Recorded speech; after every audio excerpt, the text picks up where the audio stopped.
We'd like to welcome everyone out to this afternoon's Planning and Zoning meeting. We'd first like to remind you about your cell phones. If you would please put them on vibrate or mute or airplane mode, whichever you would prefer, or turn them off so that they aren't distractive here in our meeting. Second things, we have a little video we'd like you to watch on how we run the things here and how cases are presented. So would you please roll the video?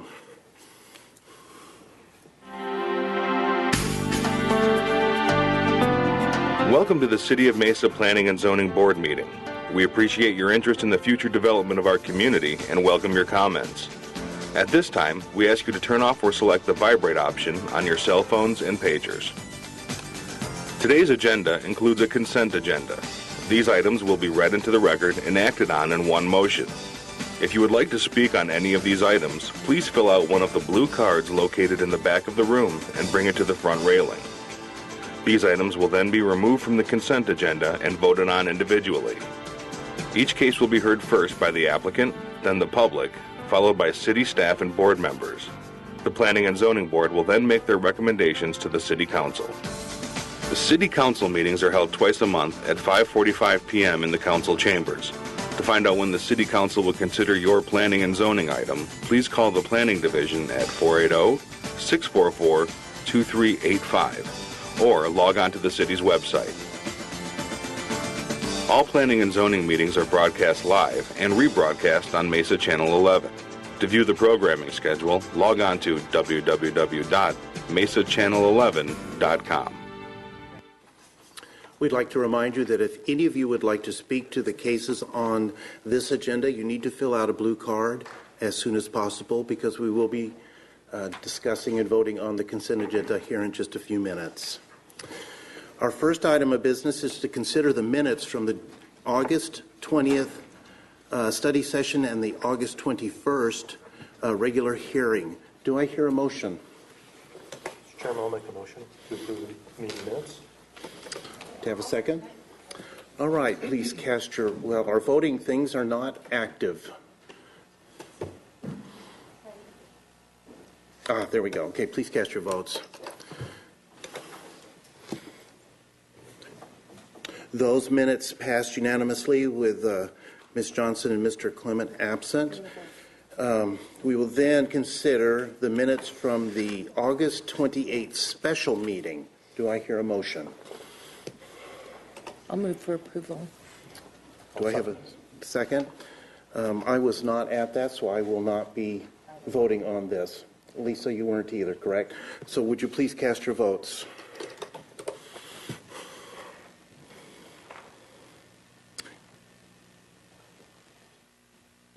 Does that mean it passed?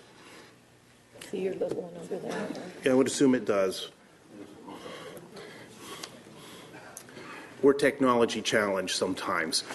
All right, let's move on to our consent agenda. Ms. Hudson has gracefully accepted the opportunity.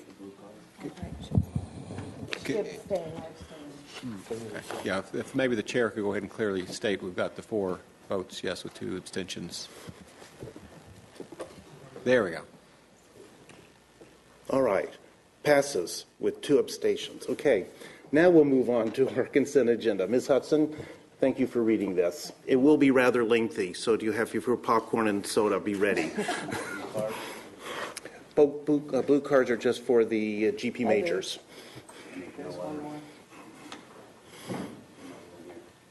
Leslie, which one is it for? It's for item G1. Okay, another. All right, those are not on consent agenda at the moment.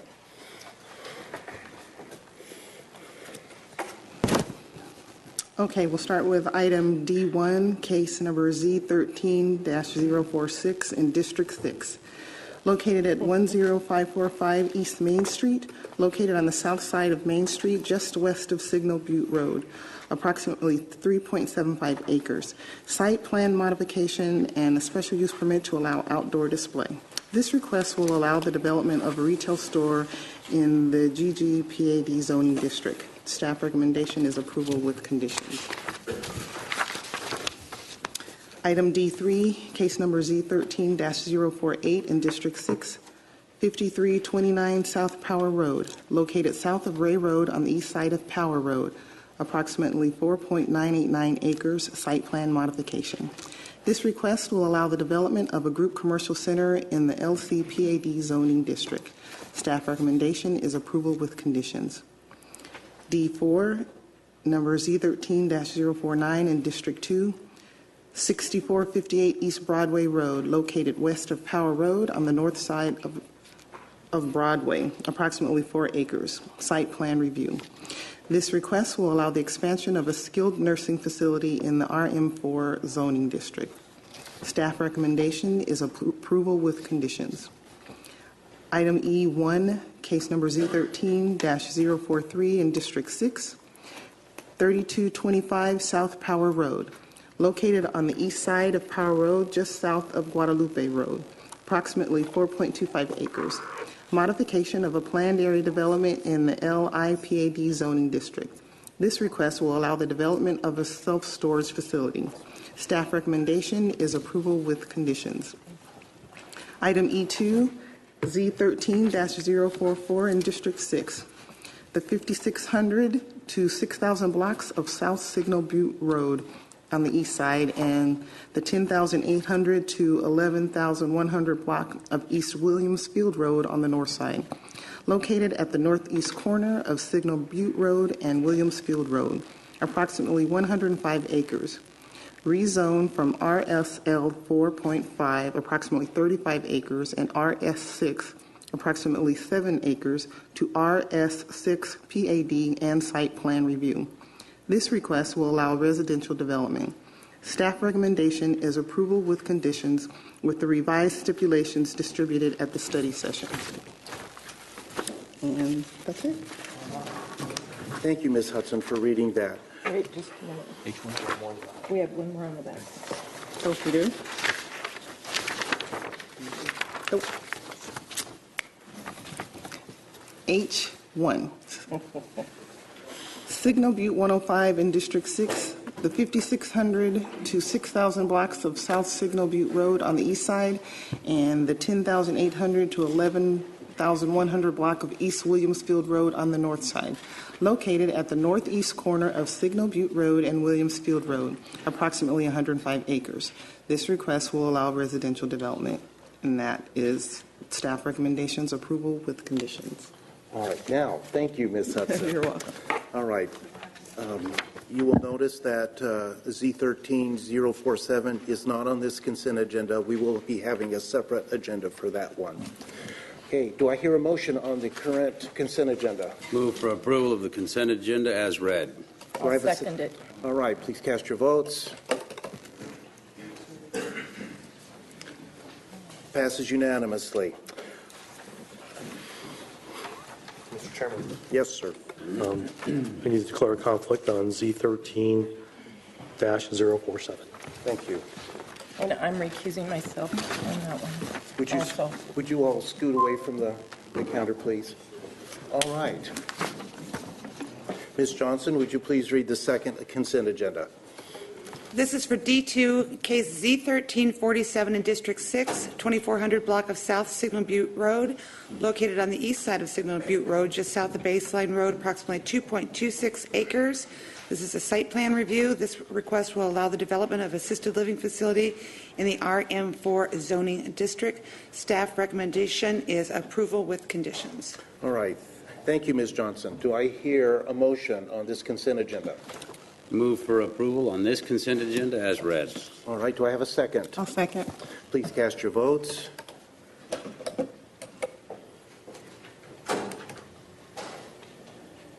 You two need to say abstain.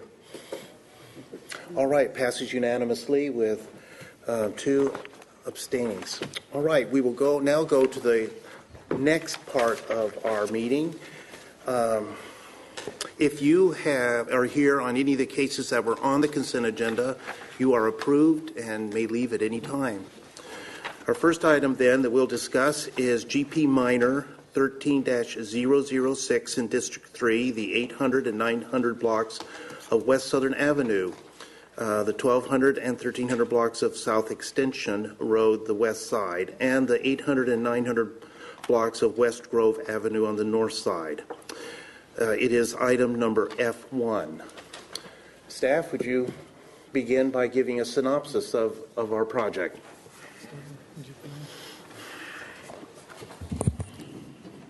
Chairman and member of the board, the case is GP. I have to give the GP minor separate one. Yeah, that's the GP minor on Southern, the southeast corner of Southern and Extension. Just a minute, would the board members mind if we combine these two, the zoning case with the GP minor? See, well, for discussion purposes, we'll need to vote separately, so let's include Z13-45 with this. So we have Z13-43, sorry, not 43, Z13-45, that's the zoning case, rezone from different LCBIZ. I'm not going through all that. Basically, they're asking for RM for PAD, so they can build an apartment complex. And the minor general plan amendment is to make the whole area as high-density residential 15 plus for the apartment complex. This is an apartment complex for 354 units. The buildings are done really nicely architecturally. They went to design review board, got really support for that. Especially the buildings on Southern Street, almost are on Southern, so you don't see typical parking lot in front of Southern, and also on Grove. So this is basically Southern, Grove, and Extension. That's how it is. And they have two location of amenities. Typically you see one, the pool and the game sports area. So staff didn't have any major issues other than, of course, we would love to have some kind of an access from Southern Street, retail on the floor, on the ground floor. But we understand there's security and other issues. So this apartment complex is gated, so you can only come through one area, and you have another access from Grove for basically mainly for the residents who can walk to the mall and other areas and through the Southern. So staff doesn't have any concern. We really like the project, so we support and approve with conditions and adoption of the minor general plan amendment. Thank you, Mr. Alam. Is there anyone in the public that wishes to speak to this case? If not, we'll close the public comment. Are there any board members that wish to discuss this case? Other than to say that it's, for the Fiesta District, is something that's really needed in that area to kind of kickstart some development. So I think it's a great start. I agree with you 100%.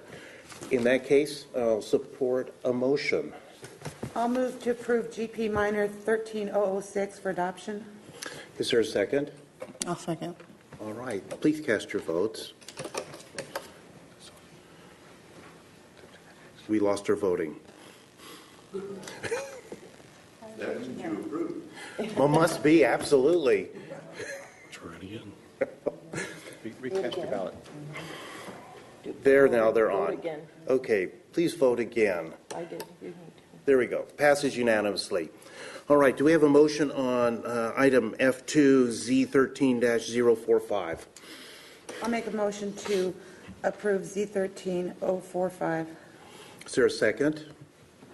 Second. All right, please cast your votes. Passes unanimously.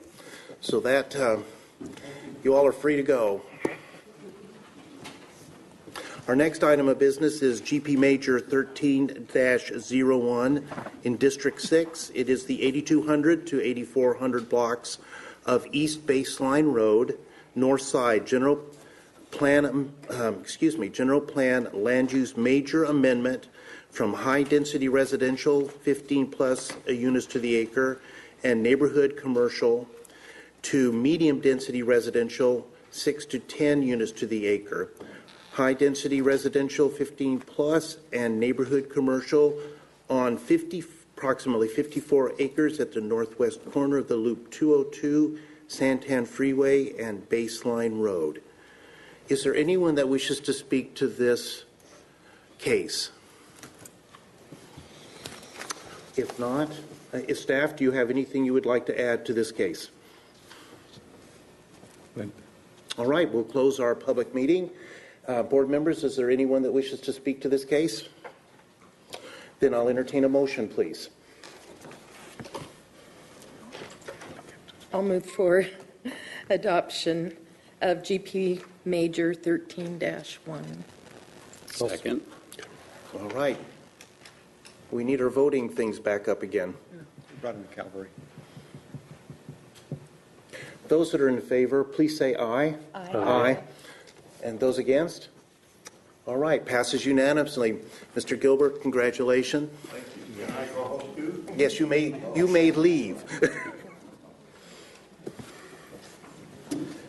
Our last case that we wish to discuss tonight is GP Major 13-02 in District 1. The 3300 to 3600 blocks of East Thomas Road, North Side, and the 3600 block of North Val Vista Drive. General Plan Land Use Major Amendment from Mixed Use Residential to High Density Residential of 15+ units to the acre on approximately 13 acres on the northwest corner of Thomas Road and Val Vista Drive.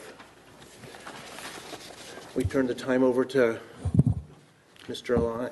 Would you Chairman, member tell of us the board. about the project here? Yeah, it's a 13-acre, as you said, and it's changed from mixed-use residential to high-density residential, again, for a project that can accommodate in a multi-family project here.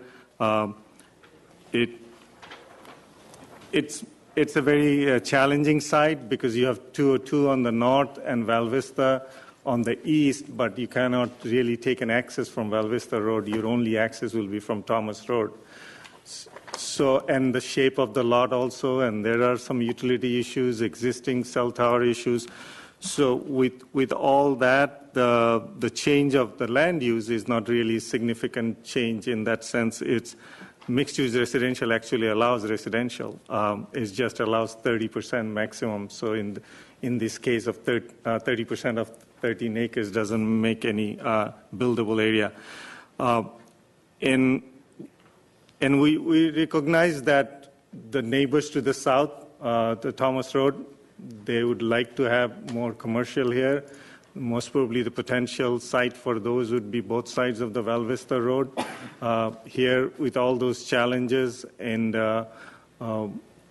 it provides also various type of housing because we have now mostly one type of single-family detached housing.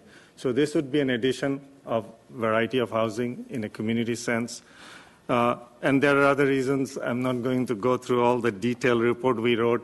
Because of those, we approve the adoption of the ordinance. We support the general plan amendment, and we'll be happy to answer any questions if you have.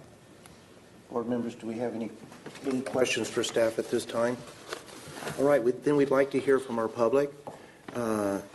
Mr. Lenz, Lou Lenz, if you would come forward to the podium and state your name and address, please. Good afternoon. Members of the board, Mr. Chairman, my name is Lou Lenz, and I live at 1370 East Pomegranate Street in Mesa, about a half a mile from this proposed development. Is it to the north, east, west? I'm not familiar with Pomegranate. Pomegranate is the 2nd Street south from 202. You go across the canal and you go up Little Rays. That's the Mesa of Mesa, by the way. And the first and the 2nd Street up there is Pomegranate. It goes east only a block and then it dead ends. Thank you, sir. It's part of the citrus area, and the canal to the north is the northern boundary of the citrus area. I don't come here tonight because it really directly affects the citrus area, other than, of course, the traffic that will come from almost 200 new units on the corner. But the developer makes an issue that the shape and size of this 13-acre parcel precludes any viable commercial development, and I quote that. And I disagree. I've been in designing and working with freeways a long time, and these areas are just fine for a veterinarian clinic, all small businesses that service residential areas. I don't think Boeing is going to try to have a satellite office out there. But yes, it's good. And the well and the cell tower can be worked around quite easily.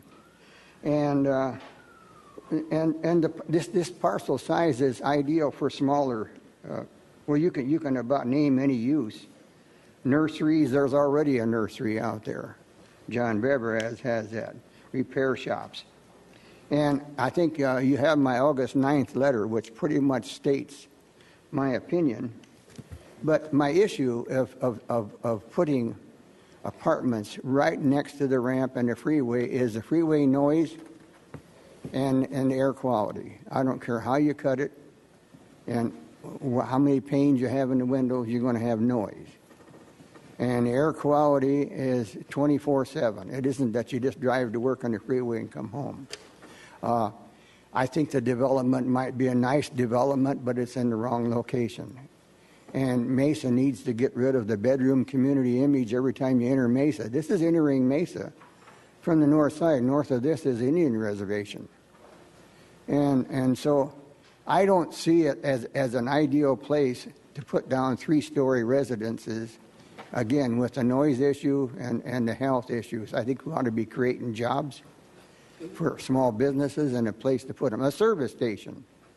For example, you can come from to the west, 15 miles from the airport, and you can go south 15 miles. You can't buy gas. Did you know there's no interchange that has a gas sign? And I go to Albuquerque, and I go to Denver, and I go to a lot of places. And you see service stations to get gas, you get off and get on.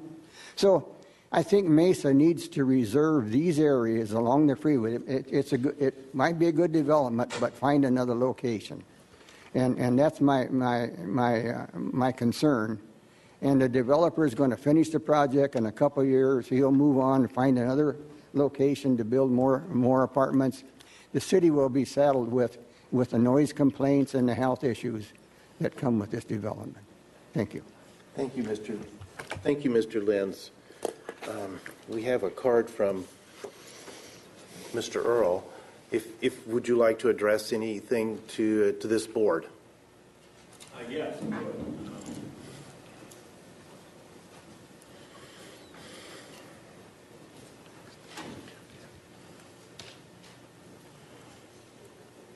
Mr. Earl, if you'd give us your name and address, please. Sure, I get this up and running here. Oh, up and down there. Okay. Chairman Carter and members of the board, my name is Stephen Earl. My address is 3101 North Central Avenue in Phoenix. I'm here on behalf tonight of Kitchell Development Company, who is the owner of this property. You may have heard the name Kitchell before. They have a 50-year-plus history as a local development company of building excellent, award-winning, in fact, commercial shopping center projects, business park projects, industrial buildings, as well as apartment projects at the high end. They've been teaming up with Mark Taylor, another name I think you're familiar with, in building these apartments in several locations, and they're doing well. So given this many decade-long experience, they bought this property a couple of years ago and realized that it had general industrial zoning on it. And I'll kind of walk you through the uses that are appropriate in general industrial. The first thing they thought of, since commercial is allowed in general industrial, is to use it for a commercial center. And I'll show you the constraints the site had, notwithstanding, and I certainly honor Mr. Lenz's point of view, but as the property owner, Kitchell's first idea was to use it for commercial property, and they in fact went to potential gas station users. None of them were interested. They couldn't find any tenant interest in a shopping center at this location, and I'll show you why in a minute. Going to that first exhibit that you see up there today, this is the site. It's at the northwest corner, as staff has indicated, of Val Vista and Thomas. You can see how it comes down to almost a point at Val Vista. That point is only 90 feet in depth.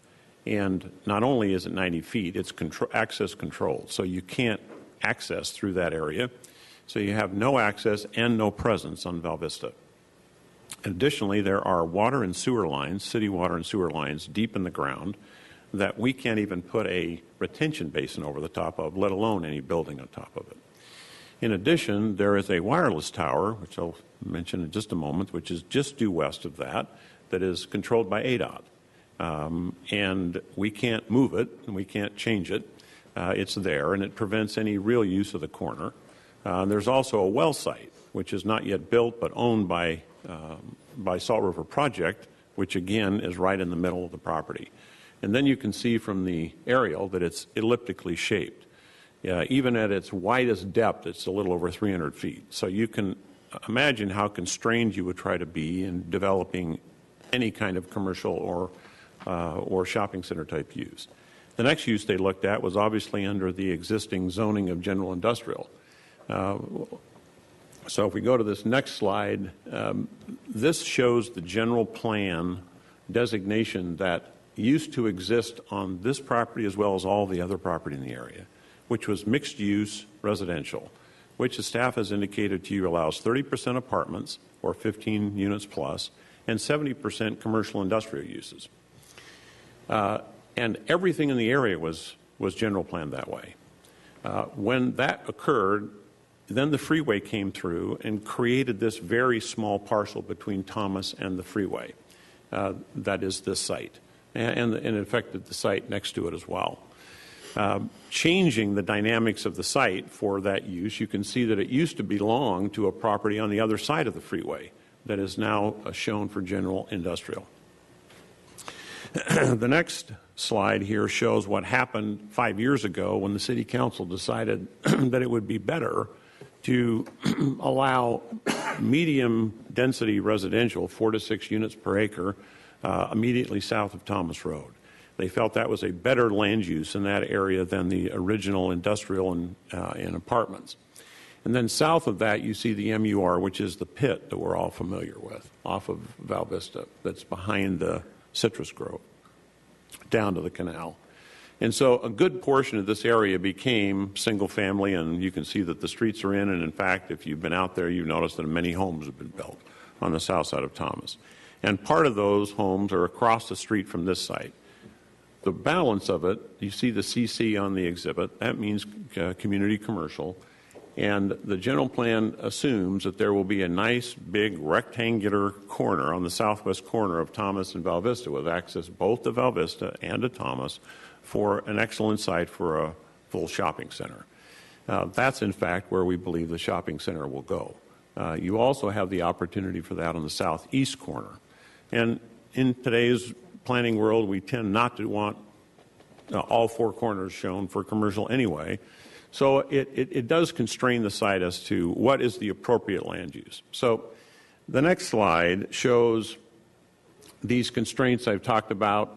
I forgot to mention the transmission line that goes through as well. But these are the things I was talking about the water and sewer lines at the corner, the lack of access, the wireless tower, and then the well site that are all kind of interrupt the flow of the project. This is the current zoning on the property. Obviously, Kitchell was well aware of what they were purchasing, general industrial. You can see at the very top in the language of this district it says that this is to provide an area for manufacturing, processing, assembly, research, wholesale, and storage, and similar activities that require separation from residential uses due to noise, vibration, and hazardous materials. Well, obviously, at the time that this was originally zoned, there was mixed-use industrial across the street. Now there's single-family across the street. So now separation of these uses would seem to be appropriate.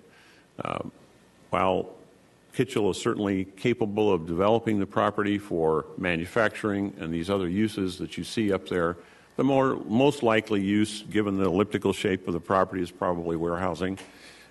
We don't know that for sure, but if you develop warehousing, you know the attributes of warehousing. It involves truck traffic, and it involves extended hours. It certainly involves noise associated with that use. In fact, I'm currently working on a similar kind of warehouse facility in Phoenix where the neighbors are extremely opposed to changing from residential to this use that would involve truck traffic in their neighborhood. So while these uses are permitted, my guess is that if we went forward with that use, we would end up having considerable complaints from the folks in the area saying, why would you do that in this location? So the next idea was to study the traffic, because obviously these uses are already permitted. So we looked at the traffic. We had CivTech provide a traffic report, admittedly only today, but they did study the traffic in the area. And just going back, Thomas Road in this location, although 2 lanes today, will be a 4-lane arterial when fully built out. Traffic on the road is probably light right now, but even 2 lanes, according to the city's manual, would support 10,000 vehicle trips per day, and there's certainly far below that. When we build our half street, which is a 65-foot right-of-way half street, we will get at least an additional lane, if not all 4 lanes in that area. Although Val Vista is only 2 lanes and 4 lanes in this area, it will eventually be a full arterial. And as you might have heard in the last hearing, staff mentioned that eventually Thomas will go over the freeway. It actually does go over, but it looks a little odd when you try and do it, and get all the way to Gilbert. So it will, in fact, function like a full arterial. When that happens, obviously you have the ability for much higher vehicle trips per day, and we simply wanted to be able to point out that it's currently operating at service level A. We actually had our people go out and check the service level today because there are single family that are not in the numbers which Wahid mentioned earlier. And it will function at service level A when we build our project, and it will function at service level A in the future based on the land use patterns that are being proposed. This does show the arterial street system that does go over the freeway and shows how our property fits into that. We believe that this land use is therefore the best buffering land use from the freeway. And those are just the numbers. While this is not a zoning case yet, and we hesitate to show you the projects that we're involved in, but because we're not dealing with zoning, we're dealing with the land use. But this is the type of project that Kitchell builds and Mark Taylor builds. This is one that they've actually built. On the top you see on Baseline Road in Tempe that used to be part of the old Earnhardt Ford dealership and is now a Lowe's shopping center that Kitchell built, and then next door is the apartment complex which they built with Mark Taylor. So these high-end types of apartments, and by the way, I understand that this is a land use setting, and I know that neighbors can say, well, you're showing exhibits of things that are real pretty, but that's not necessarily what you're going to build. And my response is we do have to go through the zoning process. We have filed our pre-app. We will go through that, and that's a whole set of additional hearings that will be in front of this board and council. So we'll get into the details of that. In fact, we are hoping to invite neighbors to the clubhouse at this facility so they can see exactly what it looks like, both now and over time, because we believe it kind of answers a lot of the questions that most neighbors have about how terrible apartments might be in their memory. The other thing I would add is that the city has an excellent design review process that really makes developers kind of toe the line in terms of quality. But we wanted to at least make you aware of the projects that we have built. And these are just amenities and interior finishes of the project. This last exhibit is one that I wanted to mention because of the comment made by Mr. Lenz, which I fully understand his point of view, but this is the 202 and the Superstition, the 60 freeway in the East Valley. All these stars, yellow stars, are all essentially not all brand new, but many of them are brand new, but apartment projects at a very high level of quality that have been built along both street systems at interchanges. And let me just show you some of them because some of them are ours. This is the project built on Val Vista. in the southeast corner of the Superstition of Bella Vista that Mark Taylor built. I zoned a number of years ago with them. This is a close-up shot of that, so we're probably 10 years away from when this was built, so I know that there's a tendency for people to think it looks nice when it's built, then it deteriorates over time. They hold their image when they're built well.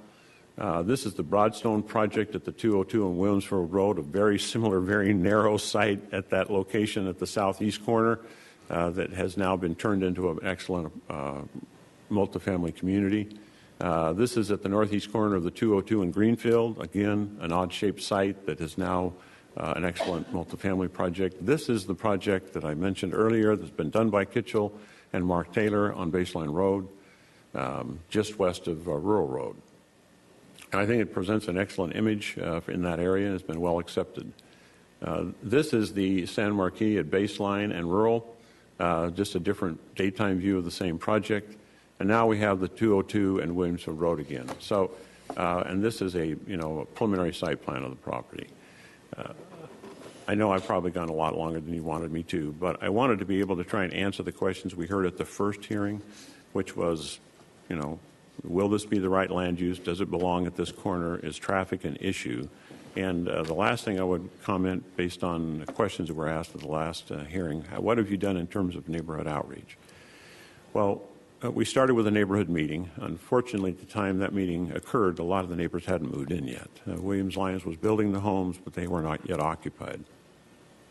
And so we had a few people there. Those people are obviously not here tonight. But then we had other people call with emails, and we tried to respond to those emails, both to the city and to them, to let them know, provide additional information. We're also going door to door now.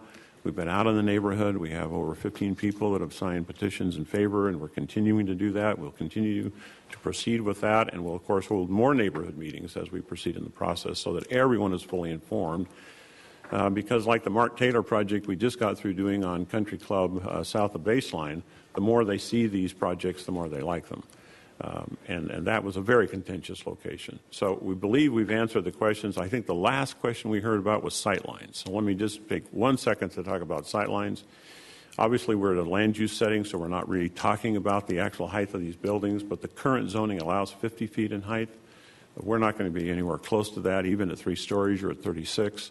So we believe that the sightlines will be certainly no worse than and probably a good deal better than the current zoning. I'd be glad to respond to any questions you might have. Board members, do you have any questions for Mr. Earl? Thank you for your presentation. Thank you. Since you've been talking, we've had one blue card come up, and so you may want to sit right there. You might want to respond if there's any questions afterwards. Okay. Mr. Danny Wilbur, if you'd come forward and please state your name and address.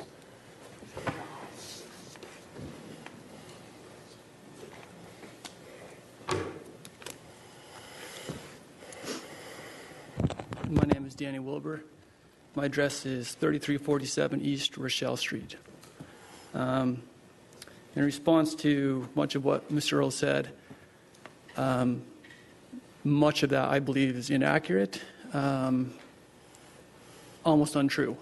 Now, I was at the last meeting, and he was making the same argument as he was making today, which he's paid to be. He's a lawyer. He's paid to advocate for his clients, no matter what. But here's the problem. The timing of when they bought this property is significant. The current zoning, the current designation right now as it stands is mixed-use residential. It's perfect the way it is. There's no need to change it. There's no need to change it. The reason why they want to change it, as we all know in this room, is so they can make a profit. Okay? Of all the different sectors out there, retail, industrial, commercial, the hottest one right now is apartments. There's a 4% vacancy in the East Valley submarket. 4%. The other ones have close to 20, 15, 20% or more. So of course they're going to build, they want to build the most profitable project. And that's what they're seeking to do, get a general plan change so that they can make something that's most profitable. They bought this land a year ago in June for $1 million. They're trying to sell it now for $2.5 million. And if they can get a general plan change, they can even add more value to it because it's a lot more profitable at that point. Much of what he said, if I had more time, I would rebut a lot of what he said, but here's the biggest problem. They spent a lot of time trying to explain how it's not conducive to build as it currently sits, and other hardships that he was explaining. The problem is, if you do that, you're violating what the city has on their website, according to the city's website, of what constitutes a general plan change. So I would direct you guys to the website where it talks about that, and here's what it says. If I can find this here.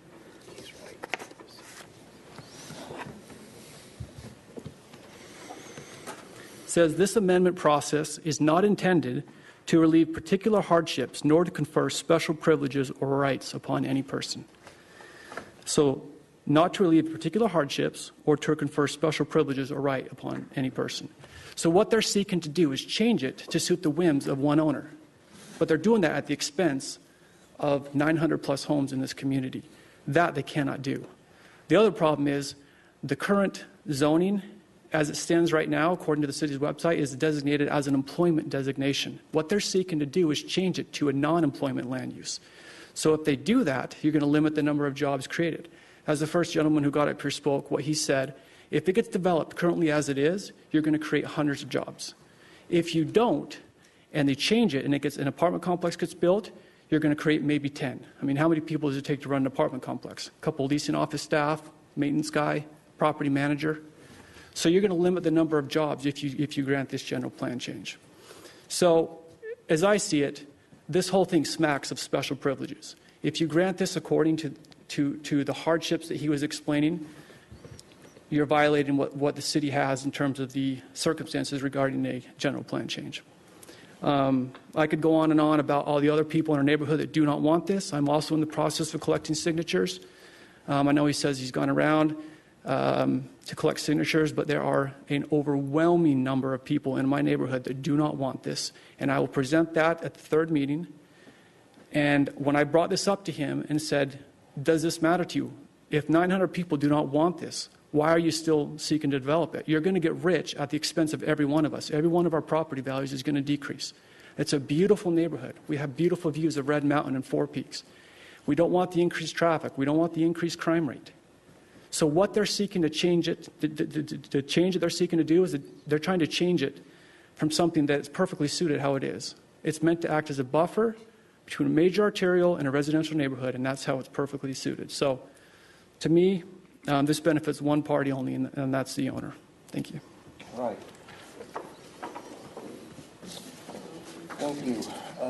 Mr. Earl, would you like any rebuttal time?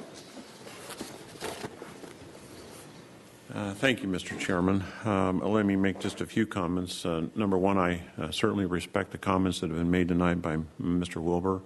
I would point out, however, that if this board and the council had not changed the land use on his property, he wouldn't be living there. A major amendment was approved by the City Council 5 years ago that allowed this very same category on our property to be changed to 4 to 6 units per acre, and thus those beautiful neighborhoods were built.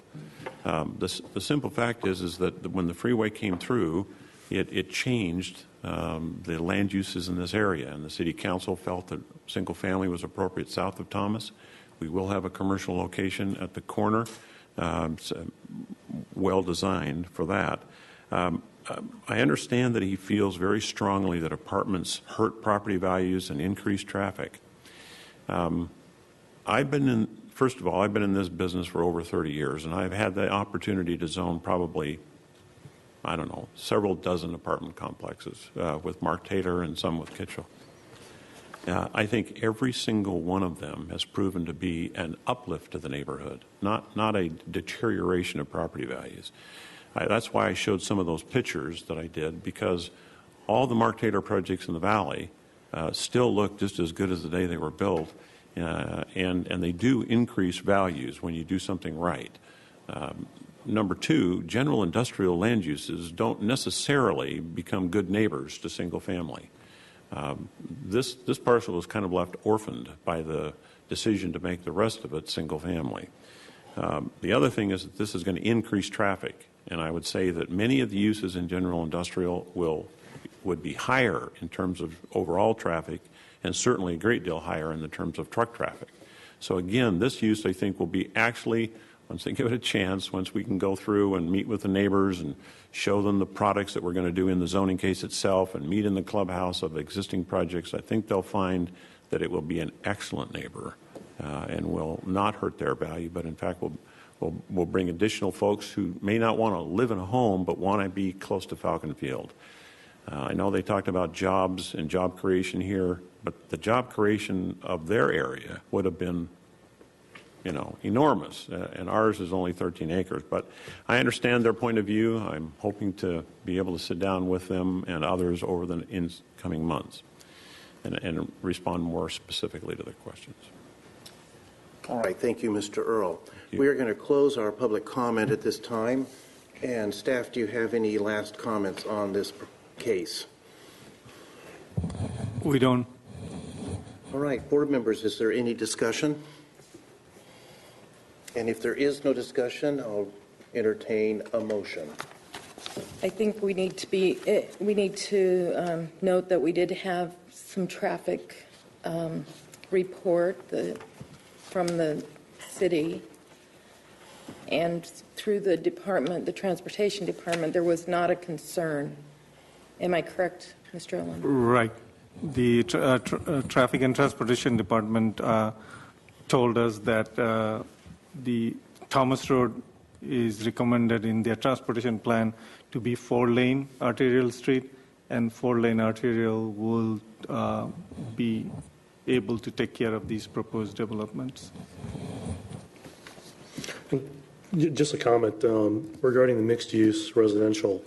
I mean, I think the reason for that designation is to allow a mix of uses, both single-family, higher density family units, as well as some employment uses. So I think that was the intent of the MUR to begin with, and it just seems like this fits in with that overall concept of how we need to look at some of our land uses. And from my take, it seems to match with a component of that, and doesn't seem to be difficult or an issue in terms of developing it. There are some development obstacles, but those exist regardless of whether it was going to be another different type of land use. So it just feels like it fits with the overall mix of what's in the area, in my opinion. Any other comments, board members?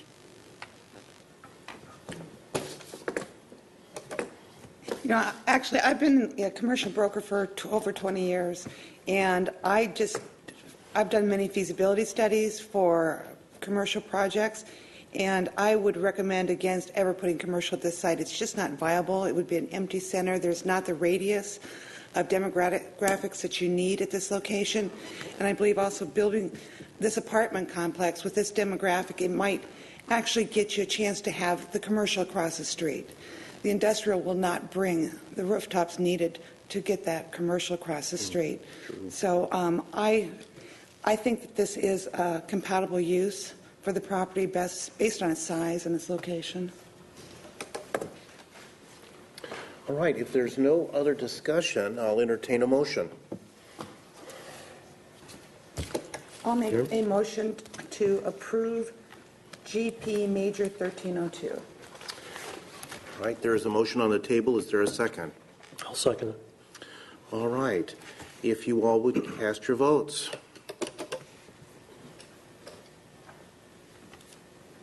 Passes unanimously. Thank you all. Your venue will be City Council next, where they will be very interested in your viewpoints. Is there any other discussion at this board meeting? Then let's adjourn to our next regularly scheduled study session next month.